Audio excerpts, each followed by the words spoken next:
ಕೇರಳದಲ್ಲಿ 4 ವರ್ಷಗಳ ಹಿಂದೆ ತನ್ನ ಹಸಿವನ್ನ ನೀಗಿಸಲು ಏನಾದರೂ ಸಿಗಬಹುದು ಎಂದು ಜನರ ಬಳಿ ತೆರಳಿದ್ದ ಗರ್ಭಿಣಿ ಆನೆಯೊಂದು ಆಹಾರ ಸೇವಿಸಿದ 3 ದಿವಸಗಳ ನಂತರ ನರಳಾಡಿ ತನ್ನ ಪ್ರಾಣವನ್ನ ಕಳೆದುಕೊಳ್ಳುತ್ತೆ.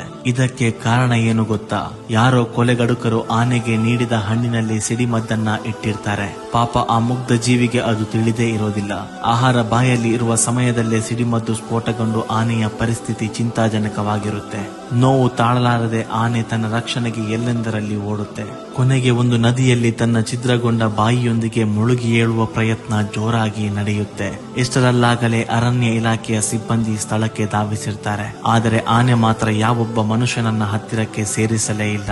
ಮನುಷ್ಯನ ಮೇಲೆ ನಂಬಿಕೆಯೇ ಕಳೆದುಕೊಂಡಿತ್ತು ಆ ತುಂಬು ಗರ್ಭಿಣಿಯಾದ ಆನೆ. 3 ದಿನಗಳ ನಿರಂತರ ಹೋರಾಟದ ನಂತರ ಅದೇ ನದಿಯಲ್ಲಿ ಆನೆಯ ಪ್ರಾಣ ಪಕ್ಷಿ ಹಾರಿ ಹೋಗುತ್ತೆ. ಈ ಘಟನೆ ದೇಶ ವಿದೇಶದಲ್ಲಿ ಸುದ್ದಿಯಾಗುತ್ತೆ. ಸಾಮಾಜಿಕ ಜಾಲತಾಣದಲ್ಲಿ ಈ ಸುದ್ದಿ ಕಾಡ್ಗಿಚ್ಚಿನಂತೆ